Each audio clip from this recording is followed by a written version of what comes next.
Capítulo 39. Punto de salto alfa, parte 3. Minutos después, calle frente a la iglesia de la aldea de Limille. Son las 3:25 de la madrugada y la luna aún está en lo alto. El disco pálido intenta iluminar Limille a través de los claros entre las nubes, pero el denso humo de la pólvora que envuelve el lugar se lo impide. La batalla en la aldea se ha convertido en una lucha por el control de la iglesia, donde se encuentra el cuartel general provisional del enemigo, y está alcanzando su punto crítico. Gracias a la alta calidad fruto de un entrenamiento riguroso y a la rapidez de sus acciones, los paracaidistas aseguraron los límites de la aldea en un abrir y cerrar de ojos. Sumado al ímpetu de la resistencia, que carga con una moral desbordante, las líneas de defensa de la Federación de Mu han quedado reducidas a una mera formalidad. Las fuerzas aliadas avanzan en una operación de limpieza, liberando de vez en cuando a soldados amigos y camaradas que estaban prisioneros en los sótanos de las casas, o protegiendo con esmero a los aldeanos que se ocultaban en los armarios. Curiosamente, ocurrió un incidente peculiar. Un soldado barbudo del régimen, que estaba violentando a una mujer, se dio cuenta del cambio repentino en la situación e intentó huir sin mirar atrás, solo para que la víctima lo golpeara en la cabeza con un jarrón por la espalda, entregándolo así a un joven paracaidista. En ese momento, el joven soldado, sin saber bien cómo reaccionar, pidió ayuda a una mujer soldado de baja estatura que corría cerca, pero ella malinterpretó la situación y lo golpeó con una pala. Dicen que años después, cuando se produjo un drama televisivo basado en la primera división de paracaidistas, esta anécdota se incluyó con algunos matices legendarios, convirtiéndose en uno de los pocos momentos de alivio de la obra. A pesar de estas anécdotas tragicómicas propias del frente, la segunda compañía de paracaidistas estaba a punto de dar el jaque mate. Sin embargo, al intentar asaltar la iglesia, se toparon con un obstáculo. Ya veo. Así que ese es el famoso blindado. Ciertamente, enfrentarse a una ametralladora pesada sin que nuestras balas le hagan daño es un verdadero dolor de cabeza. Ekeard murmuró para sí mismo. El vehículo, que parecía un coche civil reforzado con placas de blindaje poligonales, se había posicionado en el grupo de edificios al otro lado de la calle frente a la iglesia, disparando frenéticamente contra los soldados. Por alguna ironía del destino o capricho de los dioses, el vehículo disparaba un arma casi idéntica a la ametralladora de 13 milímetros reglamentaria del ejército imperial de Graf Alcas, en esencia, una ametralladora pesada M2 Browning. Por supuesto, disparar de esa forma errática contra soldados a cubierto en edificios no causaba bajas reales, pero mantenía el frente estancado. Desde una perspectiva divina, así se veía la situación. No obstante, dos sombras se arrastraban centímetro a centímetro hacia el blindado. Contenían la respiración, cuidando que sus ropas no rozaran nada, moviéndose solo cuando el enemigo disparaba para camuflar sus movimientos con el ruido de las ráfagas. Concentrados únicamente en borrar su presencia, lograron meterse en la zona ciega de la bestia de acero. Cazadores de tanques, vuelen ese objetivo. Bajo la orden de Ekeard, la pareja de cazatanques se incorporó, apoyando una rodilla en el suelo para minimizar su perfil, y apuntó hacia el vehículo blindado ligero con un objeto que parecía un tubo de drenaje o una tubería. Lanzacohetes antitanque de 88 milímetros modelo 43. Era una nueva arma desarrollada por el Imperio Graf Alcas justo antes de la guerra, clasificada dentro de lo que se conoce como bazooka. Cualquier entusiasta de lo militar en Japón respondería al instante que se trata de un Panzerschrott y temblaría al imaginar su potencia.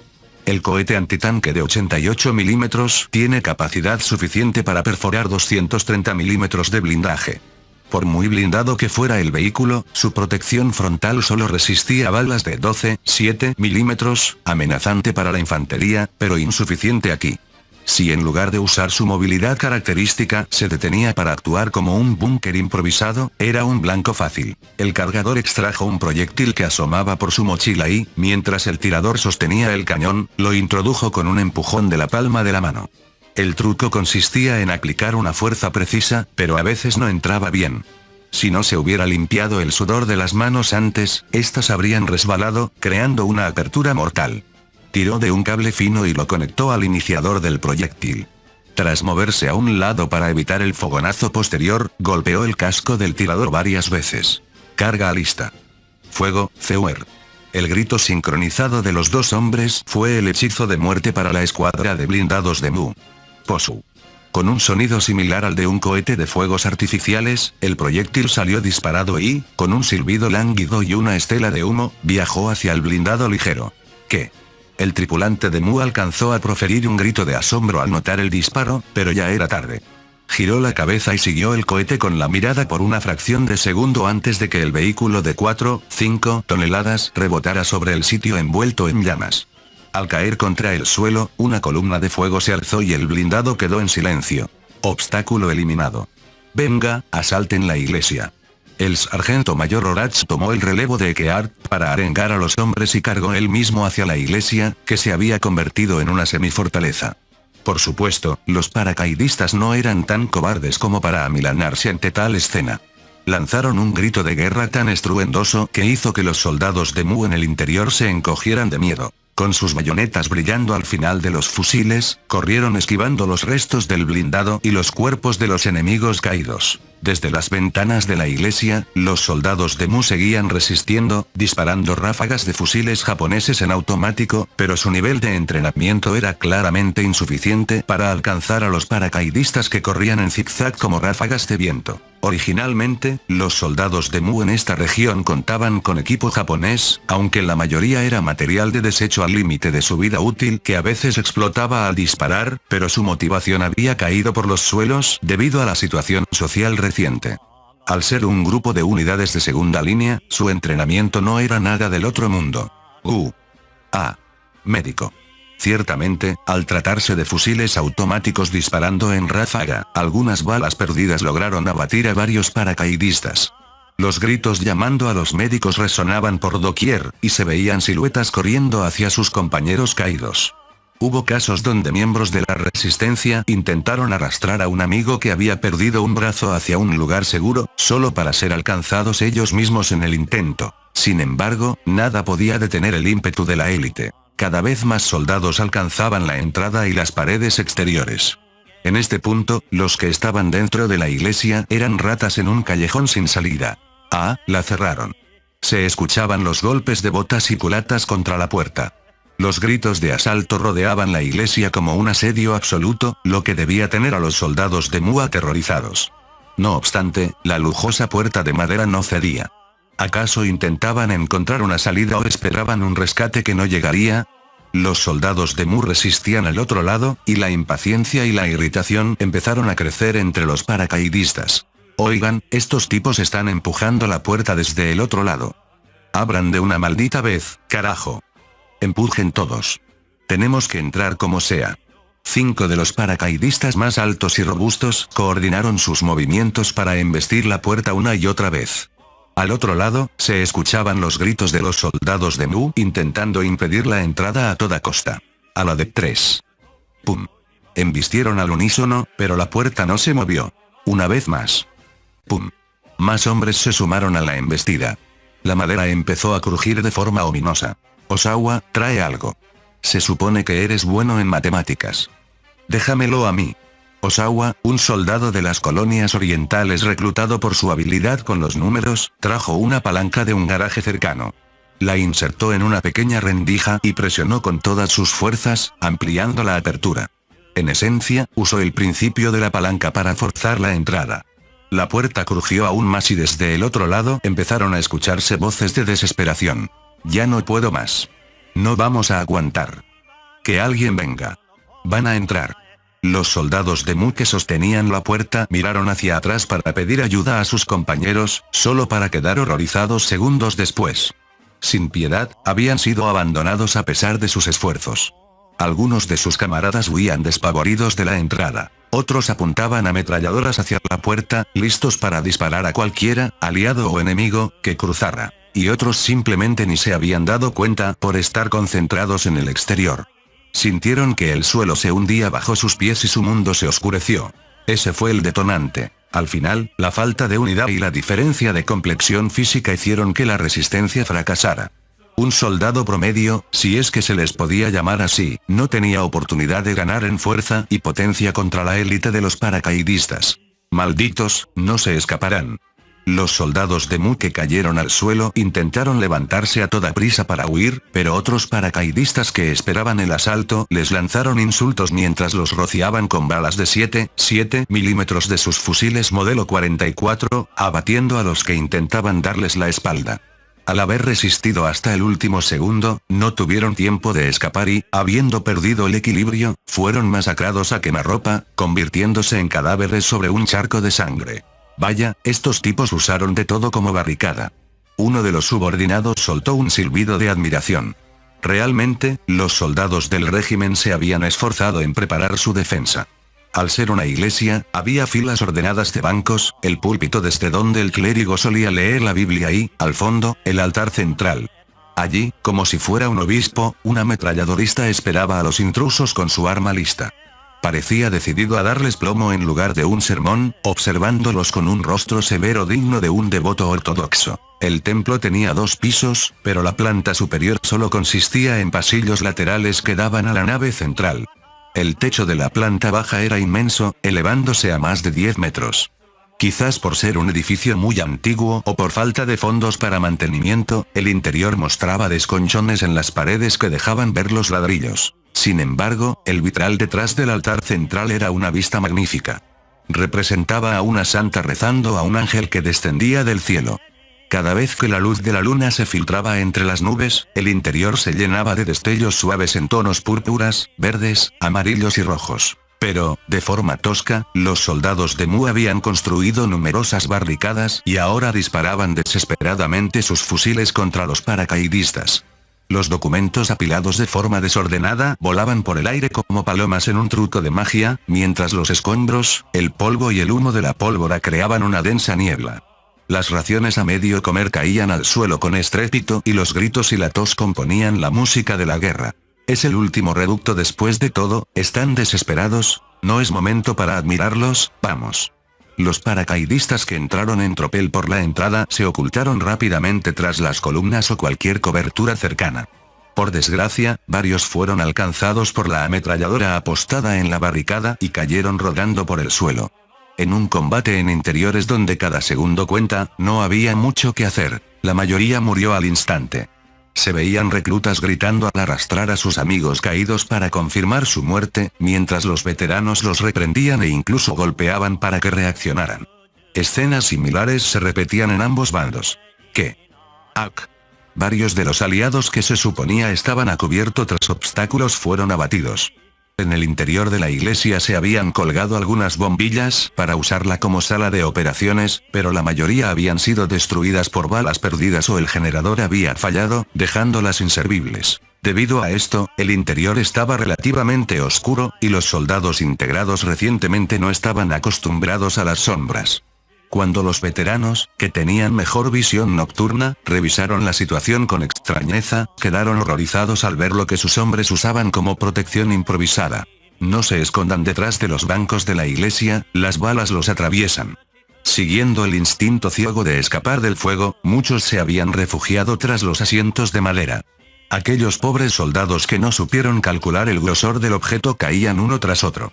Las ametralladoras ligeras del ejército de Mu usaban munición de 7,62 milímetros, excelente para tiros sobre objetos. El sonido de la madera astillándose era una tortura para los nervios mientras los respaldos se desintegraban, dejando a los que se ocultaban expuestos a una lluvia de balas de 5,56 milímetros. Por otro lado, los paracaidistas imperiales no lograban posicionar sus ametralladoras modelo 42 debido a la feroz barrera de fuego inicial. Por mucho que se hubiera aligerado desde su aparición, una ametralladora pesaba 11,6 kilogramos además, siendo armas diseñadas originalmente para la defensa, eran difíciles de manejar en un combate de interiores donde la movilidad en espacios reducidos lo es todo. Intentar mover un arma tan pesada bajo fuego enemigo era como ir directo al matadero. La situación favorecía claramente a los defensores. Maldición. Es el cuartel general, la resistencia es demasiado fuerte. Deberíamos simplemente arrollarlos usando nuestra superioridad numérica. No seas imprudente. Solo aumentaríamos las bajas innecesariamente. Los soldados intercambiaban quejas mientras disparaban sus fusiles de asalto. Era evidente que a este ritmo no llegarían a ninguna parte. Si las unidades enemigas cercanas escuchaban el alboroto y venían a rodearlos, la situación pasaría de mala a catastrófica. Como infantería ligera, no tenían artillería pesada y sus municiones no eran infinitas. Por mucho que hubieran suministrado a la resistencia o recolectado suministros juntos, las balas se gastan, y nadie tenía ganas de intentar sobrevivir solo con cuchillos. Maldita sea, ¿qué hacemos? Ekeard, que tras agotar su munición estaba eliminando enemigos uno a uno con un fusil capturado, un AR-18 que Japón había exportado a Nu, buscaba desesperadamente una forma de romper el estancamiento. Sin embargo, no era una idea fácil de concebir. Pensó, por ejemplo, en pedirle a algún soldado que hubiera jugado béisbol que lanzara granadas. El techo era lo bastante alto como para que no rebotaran. Pero en esta situación, cualquiera que se asomara para lanzar algo sería acribillado antes de soltar la granada. No quería arriesgar a sus mejores hombres en una apuesta tan peligrosa. Aunque como oficial su pensamiento pudiera ser cuestionable, su intención de evitar muertes inútiles era valorable. El sudor frío resbalaba por su frente. Mientras abría bien los ojos buscando una salida, divisó algo en la oscuridad, justo detrás del nido de ametralladoras de Mu. Una puerta de madera vieja y mohosa. Una sonrisa asomó en sus labios. «Oye, llama a Edwin por radio». «Ese sí, señor». A pesar del incesante tiroteo, el operador de radio conectó con Edwin con manos expertas, transmitiendo el plan secreto de Ekeard como una orden concisa a través de las ondas. Al mismo tiempo, cementerio comunitario tras la iglesia. Edwin recibió la orden, devolvió el receptor al soporte de la radio y se volvió hacia la iglesia con una sonrisa amarga. «Ya veo. Así que se supone que hay una entrada de servicio en el lado norte, ¿eh?» El campanario se alzaba con la luna a sus espaldas, como un rascacielos envuelto en un velo de luz blanca fantasmal. Pero, de forma vulgar, desde la cima tronaban truenos esporádicos. Es el punto perfecto para vigilar toda la aldea, así que es lógico. Yo también pondría una ametralladora ahí, pensó con fastidio mientras miraba la torre puntiaguda. Oye, ¿podemos llamar a los cazatanques o a los de los morteros? Imposible, están ocupados en todos los frentes. Eso es un problema, los francotiradores tampoco deben dar abasto, rayos. Al bajar la vista, se encontró con el lúgubre ambiente del cementerio. La parte trasera de la iglesia es un camposanto. Una regla que, para su irritación, no cambiaba ni en otro mundo. Alguien le tocó el hombro mientras él se cruzaba de brazos pensativo. Al girar la cabeza, vio a un joven de la resistencia con la cara cubierta de lodo pero que, por alguna razón, sonreía de oreja a oreja. «Ah, ¿qué pasa? ¿Necesitas algo? Oiga, ¿qué le parece si usamos esto?» Siguiendo la dirección de su dedo, Edwin vio dentro de una caja de madera un tubo de hierro negro que brillaba tenuemente. Se parecía al lanzacohetes antitanque modelo 43, pero era un poco más corto. Es un cañón sin retroceso que le encanta al ejército del régimen. Me acordé cuando los vi usar sus lanzacohetes hace un momento. Si atacamos la posición con esto. Lo que el joven señalaba con entusiasmo era un cañón sin retroceso M2 Carl Gustav, otra pieza entregada por Japón a Mu. Era el modelo inicial introducido en 1979. Para los estándares actuales, su falta de ergonomía era notable.